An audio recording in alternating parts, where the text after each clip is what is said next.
มหาสัตว์ชักชวนดังนั้นบันเทาสุยซาโกความโลภาเขาเผาไหมตอบท่านไทยโดยไว้ว่าอันจักให้ข้าเถาพักข้างคืนบ่เต็มใจข้าเถา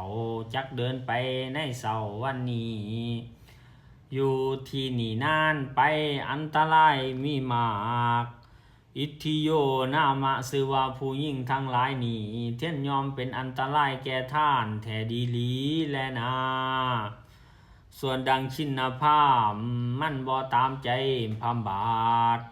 มันห้องประกาศว่าขาดเท่ายานแหงสัพปุริสาเจ้าทั้งหลายเหตุเขามีอุบายมายาเวทมนต์กลคาถากับหัวใจแห่งผู้ชายให้รู้อำนาจของตนแท้ดีหลีพี่ว่ามหาราชเจ้าจักให้ท่านยาท่านได้ให้สองกุมารได้เห็นหน้าแม่กำพร้ายามมานางจังมีวาจาอันต่างๆให้มหาราชเจ้าห่างเสียท่าน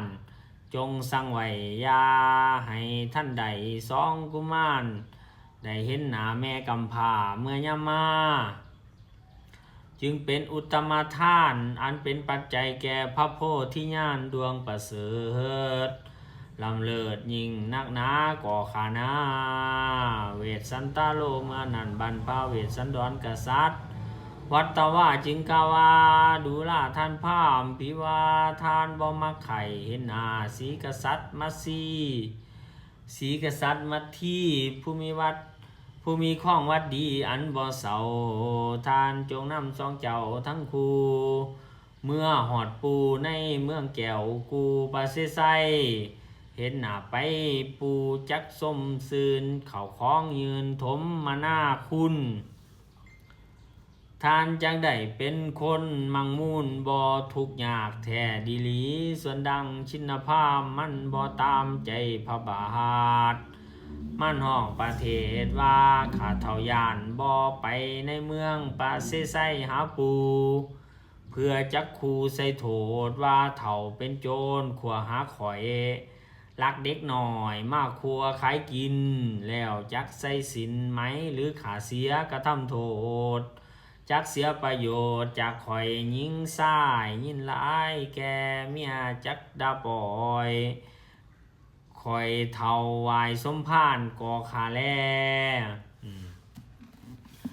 พระเวสสันดรท่านลูกกันหาชาลีให้พระให้พ่อใหญ่สุศกแล้วก็เลยบอกว่าให้เจ้าพาลูกทั้งสองคนนี่ไปหาปูของเพิ่นเด้อคือพญาบุรมศรีสนไส้ขันเจ้าไปหาพระเจ้าศรีสนไส้แล้วพระเจ้าศรีสนไส้จะให้เงินให้ทองเจ้าเจ้าสิได้หายทุกข์หายยากหายลำบาก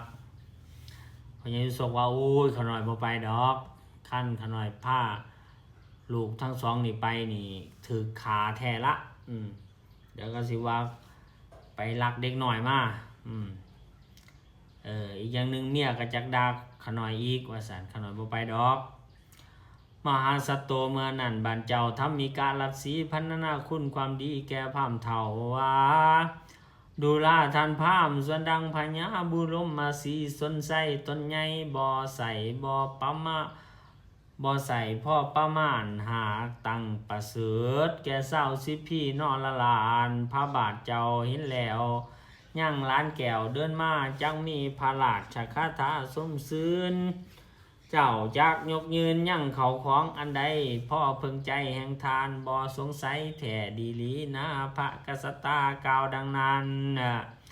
บันเถาสุยสะโกอาหะก่อกะว่าเจ้ากูจังให้ข้าเถานำสองกุมารเมื่อหาปูในเมืองแก้วกู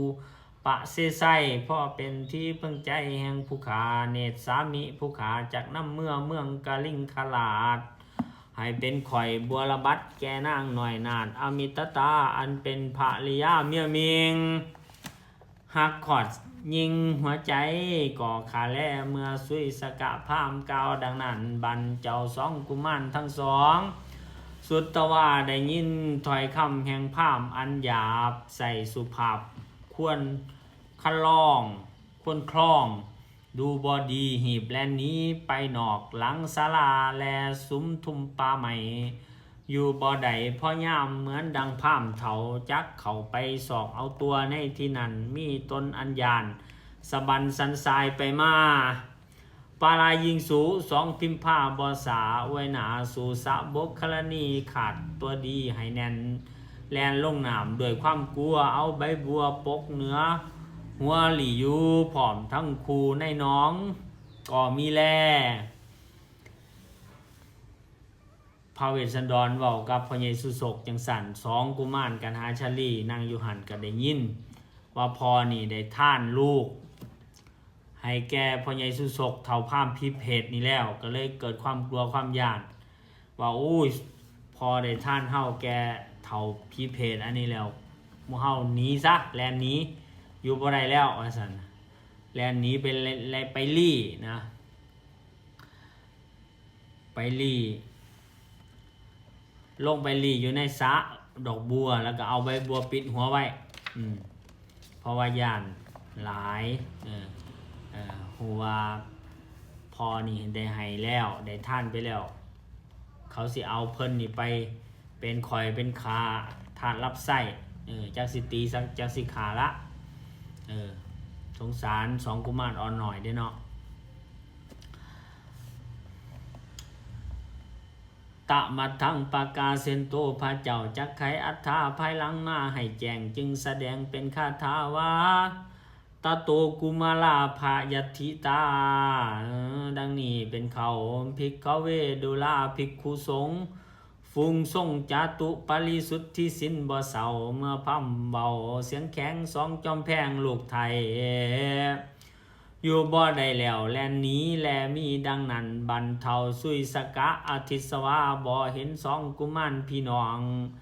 ในแห่งห้องอาสมอปะสาธิสิมันสันถาบนาบยั่งพลัดสีบ่ให้ยินดีสักหยาด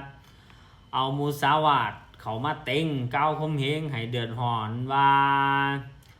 ดูล่าทานเถาพญาเวสสันดรเชื่อกูลผู้ใหญ่บ่ใส่พ่อประมาณให้ลูกเป็นท่านเตืองต่อเฮาบ่เอาไปหาพ่อเมืองไกลจักเอาไปเป็นข่อยบัวระบัดบ่ขาดแก่นางหน่อยนาดอมิตตาหลวดมีคำกินดาเขียดคอยฮักลูกหน่อยเสียดายใส่อุบายให้ปล่อยโลบเหลี่ยวถอยคำกษัตริย์ใส่อนัตให้สัญญาขยับตาและยิกคิวทำหนาหิวให้ลูกและนี้กระทำเป็นคนดีมีอาการดังบ่หูนี่จ้ามันเย่ดังเฮาใส่ใจดูหนีคนทั้งหลายในโลกและจักสู่อโภกด้วยมายาสาไทยถึงขนาดเกามูสาวาดบ่มีอายดังพระเวสสันดรนี่ก็หาบ่ได้แท้ดีหรือพระเวสสันดรกระทึกพระใหญ่สุศกว้าวอีกว่าให้ตัวเพิ่นตัวว่าให้ลูกสองกษัตริย์แล้วว้าวยังสั่นยังซี่แล้วก็เอาลูกเต่าไปเสื่องเอาลูกเต่าไปเสื่องเป็นพญาจังได๋คือว้าวว่าให้แล้วคือบ่ให้นะว้าวโลบว้าวเลี้ยวแท้ยิกขยับตาและยิกคิ้วเห็นให้ลูกแล่นหนีไปจังสั่นทำท่าให้ซื่อๆตัวนี้บ่ได้ให้แท้ก็เลยเว้าใส่พระเวสสันดรผู้เป็นพ่อจริงๆพ่อนั่นบ่ได้เป็นหยังสันดอกพระเวสสันดรให้อีหลีเพราะว่าปรารถนาพระสัพพัญญุตญาณอยากเป็นพระพุทธเจ้ากุมารบรรทนกันที่3เมื่อพราหมณ์กล่าวดังนั้นบรรพธรรมิกะลัสสีได้ยินคำบดีพราหมณ์กล่าวมีหัวใจอ่อนผะพาวปานไฟลนมีตนอันสะบั่นสันทรายไปมาเหตุบ่เคยได้ยินว่าจาอันสัวหยาบเคยได้ยินแต่คำสุภาพกราบทูลศาลจึงอนุมานถึงสองสีพี่น้องเห็นจักเกี่ยวของโดยคำฝันอันพามสูสีแต่เขาสองเครือเจ้าแลน ลบหนีบ่ยาสะแลขั้นเจ้าห้ำเพิงดังนี้แล้วพระตนแก้ว